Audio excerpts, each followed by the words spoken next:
The results of Stage 8 show just how close these top teams are as far as pace is concerned. With 2 more stages to go, Fecken and Aries had a lead of 33 seconds over Gemmel and Marsh, and the top 4 were covered by just over a minute. In the production class, Reuter and Snyman led Pfeiffer and Harding by more than a minute. Musa and Dearlove were well ahead in N3, while De Toy and Vermaak played by themselves in N2. Cornier and Birkin were also well ahead in A7, as were De Toy and Janssen van Rensburg in A6, and Zulu and Peskin in A5. We'll be back with the conclusion of the Osram Rally just after the break.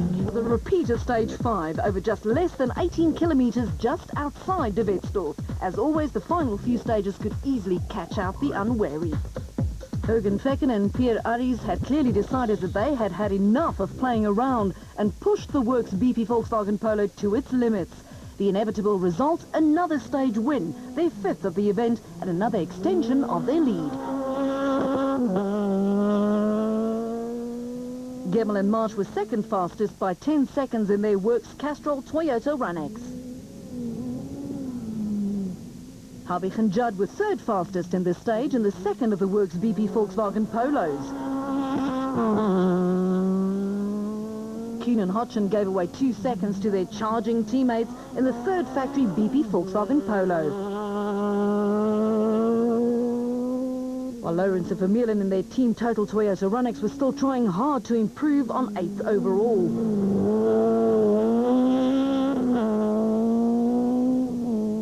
John and Douglas Williams in the Guma Polo, however, gave away only 3 seconds to the Toyota crew in this stage.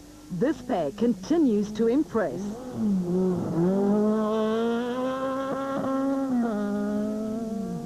Meanwhile, Damso and Paisley's misery continued. Despite their need to ensure a solid podium finish, third-placed Visser Duplessis and Dave Lefkowitz in the Pertec Creepy Crawly Subaru WRX STI shared the Class N4 win on this stage.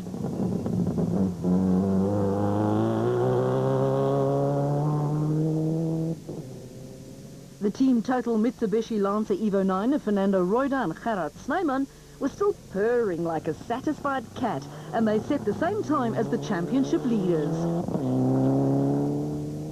Western Cape pairing Paul Pfeiffer and Cindy Harding and their Mitsubishi Lancer Evo 6 were looking good for their best result of the season. Hein Latergan and Johan van der Merwe in the diesel-powered Class N4 Golf were looking at potentially their best result of the season if they could remain in 5th. Brian and Van Heerden in the Bosel Jonesway Subaru Impreza were not happy and could potentially lose their 2nd place in the production car championship, while Richard and Laura Vaughan would be happy just to finish the event in their Mitsubishi Lancer Evo 6.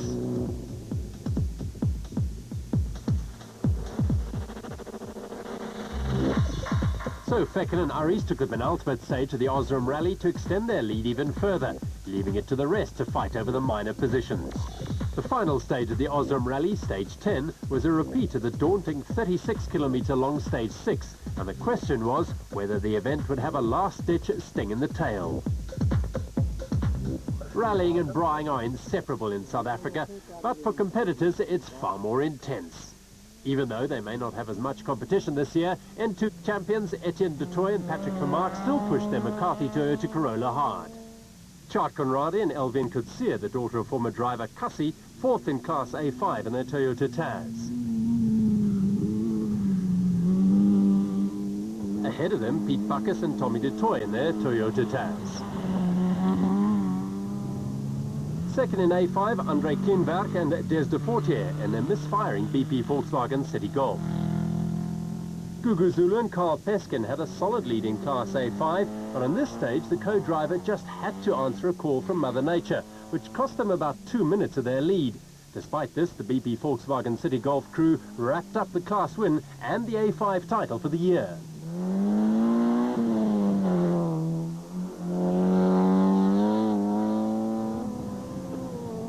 Stephen Wilkin and Gert Nienaber would bring their Volkswagen Polo player home 4th in Class A6. Craig Trott and Carolyn Swan in the team total Toyota Runex would finish 3rd in A6 and thereby consolidate their lead in the championship. Second in Class A6 would be Andy Haig-Smith and Eugene Leroux in their React Toyota Corolla RX. And taking their second A6 victory of the year, Sali de Toy and Gert Jansen van Rensburg in their team total Toyota Runex. Mohamed Musa and Henry Deerlove took their third Class N3 victory of the season in their team total Toyota Runex. Thierry Schubert and Lawrence Duplessis fourth in A7, while Tony Ball and Alan Bissett were third in their A7 Bulwer Park Golf. Chris de Witt and Dean Redlinger second in their A7 team total Toyota Runex. First in A7 again, the Castrol Toyota Runex pairing of Mark Cornier and Chris Birkin. This would be their sixth class victory out of 6 events, underlining their domination of this class and a clear need for a step up to a higher class next season. Fourth and N4 reigning champions Nicholas Ryan and Skalk van Heerden. With the cast so far off the pace this weekend, they clearly had some homework to do before the next event.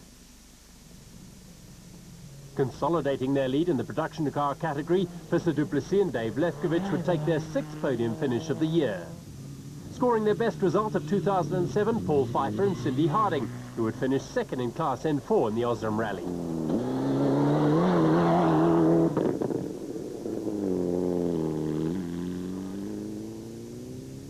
Fernando Reuter and Gerard Sneyman would take their 3rd victory of the season, moving them into 2nd place in the championship.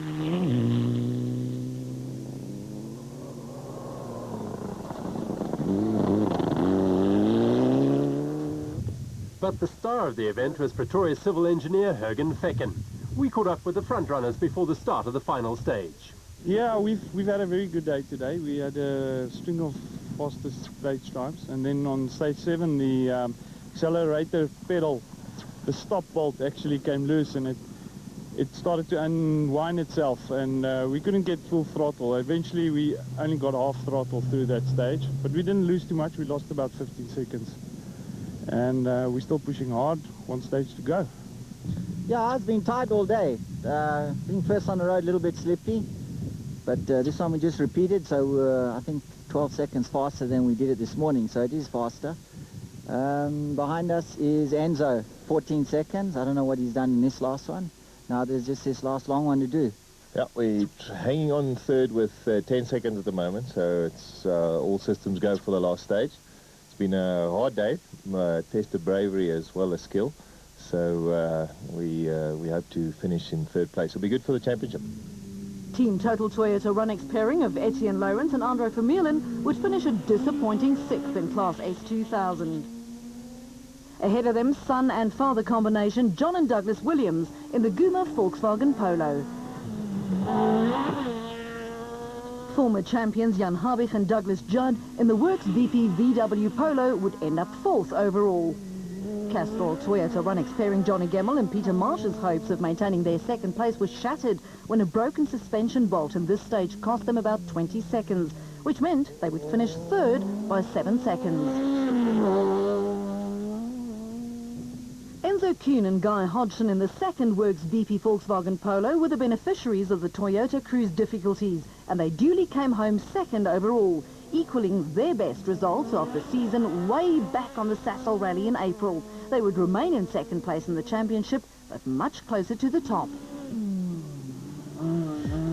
The flying Jürgen Fecken and Pierre Aris in the leading BP VW Polo romped home by almost a minute, leaving many of their competitors at a loss for words about their pace.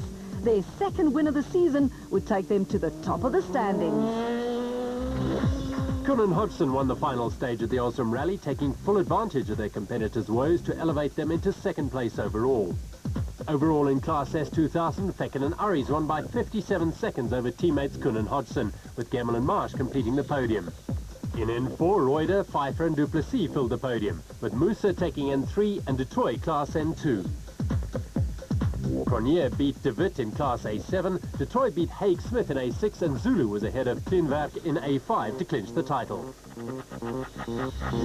In the overall standings, Fecken leads Kuhn by a single point, while Damso and Habig are still within striking distance. Yeah, you know, we started and we were again a bit fast slip, so we kind of did an average time. They took a couple of seconds, and then we just put the hammer down, and when we had to press, we pressed hard enough and we got away. Then after that, it went back to the same thing. When they tried to press, they went off the road, they had punctures. So, you know, it was pretty good, but it was very hairy, I must say. You know, it's these big cars, on these narrow roads doing 180 k's an hour on two wheels, it gets very heavy.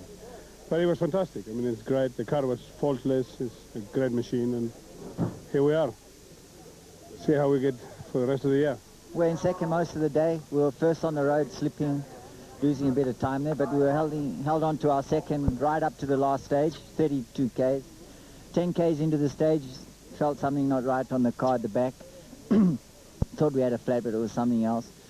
And we just drove as hard as we could like that. It was